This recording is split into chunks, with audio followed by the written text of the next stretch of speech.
ኦኬ ስለዚህኛው ጊምባል ስታብላይዘር ሚኒ ስታብላይዘር ስለሆነች አይተም አብረን እናያለን አንቦክስ እያደረግን እና አጠቃቀሙን አብረን በዚህ ቪዲዮ እናያለን ማለት ነው። ጊምባሏ እቺን ትመስላለች። የተለያዩ ጆይንቶች አሏት።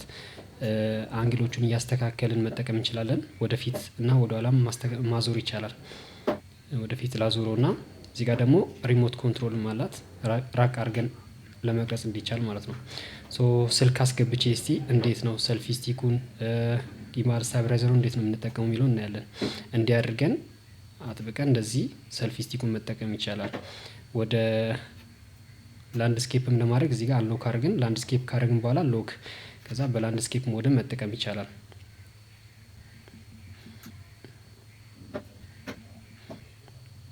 ወደ ኋላ አዙረን እንደ ጊምባል ደግሞ መጠቀም ይቻላል። የሾፕ ላይ ያሉ አይተሞችን ለመቅዳት ምናምን በጊምባል ሞድ ላይ መጠቀም ይቻላል ማለት ነው። እንደዚህ አድርገን አንግሉ ከተስተካከለልን በኋላ እንዲህ ሁሉ ነገር አስተካክለን እንቅስቃሴው ምናምን ቼክ አድርገን ሎክ ካደረግነው ስታብላይዘሩ አይሰራም። አንሎክ አድርገን ስታብላይዘሩ እንዲሰራ ማድረግ ይቻላል በዚህች በተን ማለት ነው። አንሎክ እናደርጋለን ማለት ነው። የዛን ሰዓት መንቀሳቀስ ይችላል ስታብላይዘሩ። በተጨማሪ ደግሞ እንደ ሰልፊ ሪከርደርን መጠቀም ይቻላል።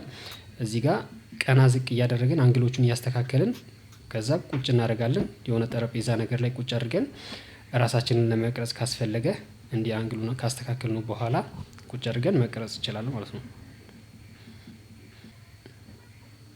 ፊት ለፊቱ ላይ ፍላሽ ላይትም አለ። ሚኒ ፍላሽ ላይት ያው ፓወር ባይኖረውም ሚኒ ፍላሽ ላይት አለው እና እዚህ ጋር ቻርጅ አድርገን ስታብላይዘሩ እንዲሰራ ማድረግ ይቻላል። ለላይቱ ደግሞ በዚህ በኩል ኦን ኦፍ እያደረግን በቃ ሁሉ ነገሩ ይሄን ይመስላል። ጊምባሏ ይቺ ነች። በጣም ቅልል ያለች እቃ ነች።